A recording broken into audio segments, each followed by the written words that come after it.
Assalamualaikum warahmatullahi wabarakatuh.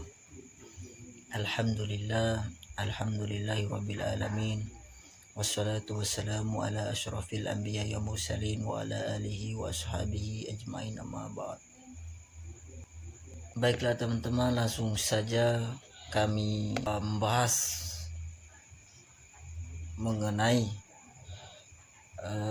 kedudukan dan eksistensi pengadilan agama dan mahkamah syariah pada era reformasi. Perspektif sejarah tentang pasang rusut eksistensi peradilan agama di Indonesia tidak hanya dipengaruhi oleh faktor politik kolonial saja, sebagaimana diketahui dari fakta-fakta sejarah, namun faktor adanya konflik antara tiga sistem hukum yang berlaku di Indonesia. Yang pertama adalah hukum Islam, yang kedua hukum sipil atau hukum barat, dan hukum adat, yang kemudian diperuncing oleh konsep-konsep atau teori-teori hukum yang dicetuskan para ahli hukum kolonial, memiliki andil atas pasang surutnya eksistensi peradilan agama. Sebut saja teori peradilan agama sebagai sistem peradilan yang diakui sebagai sistem peradilan nasional di Indonesia, berada ketetapan Majelis Permusyawaratan Rakyat nomor 3 tahun 2000 tentang sumber hukum dan tata urutan peraturan perundang-undangan. Maka landasan hukum yang mengatur tentang eksistensi peradilan agama secara hierarki sebagai berikut. Yang pertama, Undang-Undang Dasar 1945 pasal 24 dan pasal 25 tentang kekuasaan hakim. Yang kedua adalah Undang-Undang Dasar nomor 14 tahun 1970 dan Undang-Undang nomor 35 tahun 1999 dan Undang-Undang nomor 4 tahun 2004 dan Undang-Undang nomor 48 tahun 2000 tentang kekuasaan kehakiman. Kali ini saya akan menjelaskan tentang konsep penyatuatan peradilan agama. Proses pelaksanaan penyatuan di lingkungan peradilan agama tidak mulus badan-badan peradilan lainnya.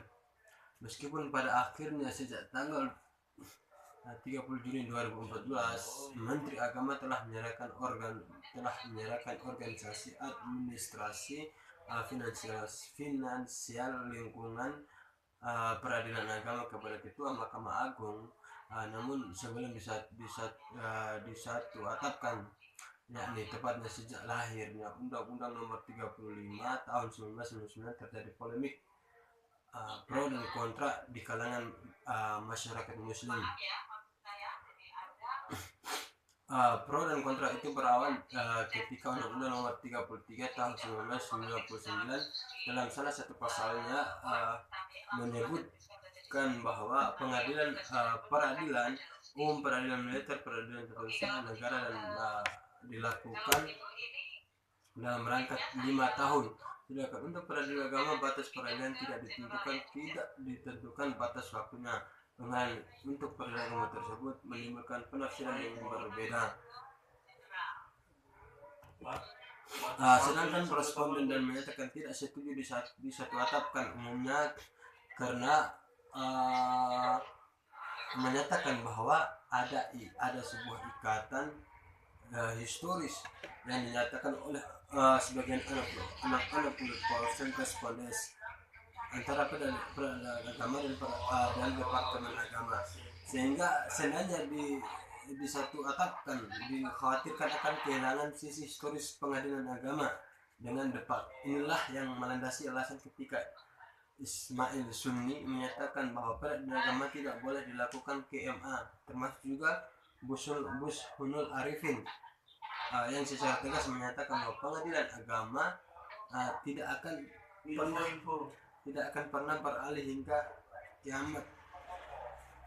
kiamat sekalipun. Selain itu, kedudukan hakim agama di lingkungan pengadilan agama di samping sebagai penegak hukum, ia juga mempunyai peran ganda sebagai ulama dan menjadikan panutan masyarakat sekitar.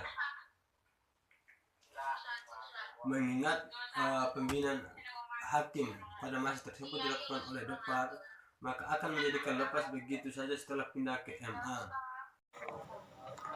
Upaya-upaya konkret menjadikan pengadilan agama dan mahkamah syariah sebagai institut terhormat. Pemberdayaan peradilan agama dan lembaga penegakan hukum ini bertujuan untuk meningkatkan kembali kepercayaan masyarakat terhadap peran dan citra lembaga peradilan dan lembaga penegak hukum lainnya seperti pengadilan, kejaksaan, kepolisian, penyidik, dan lain-lain. Dalam rangka mewujudkan penegakan hukum di lingkungan peradilan demi terciptanya lembaga peradilan yang bebas dari pengaruh kuasa maupun pihak lain dengan tetap mempertahankan prinsip secara terhormat.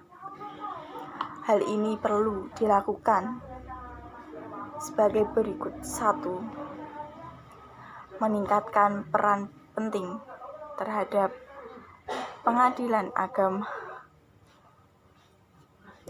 dalam proses secara transparan untuk memudahkan partisipasi masyarakat dalam rangka pengawasan dan pembenaran terhadap sistem manajemen dan administrasi peradilan secara terpadu.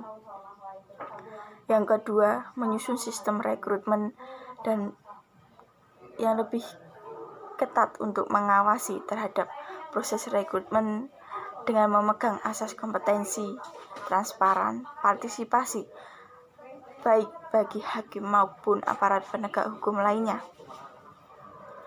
Yang ketiga, yaitu meningkatkan kesejahteraan hakim seperti melakukan atau melalui peningkatan gaji, tunjangan-tunjangan lainnya, sampai memenuhi kebutuhan hidup yang sesuai dengan tugas pemenang dan tanggung jawab yang dibebankan. Meningkatkan peran advokat dan notaris melalui optimalisasi standar kode etik di lingkungan masing-masing, menyempurnakan kurikulum di bidang pendidikan hukum guna menghasilkan aparatur hukum yang profesional, berintegrasi, dan bermoral tinggi,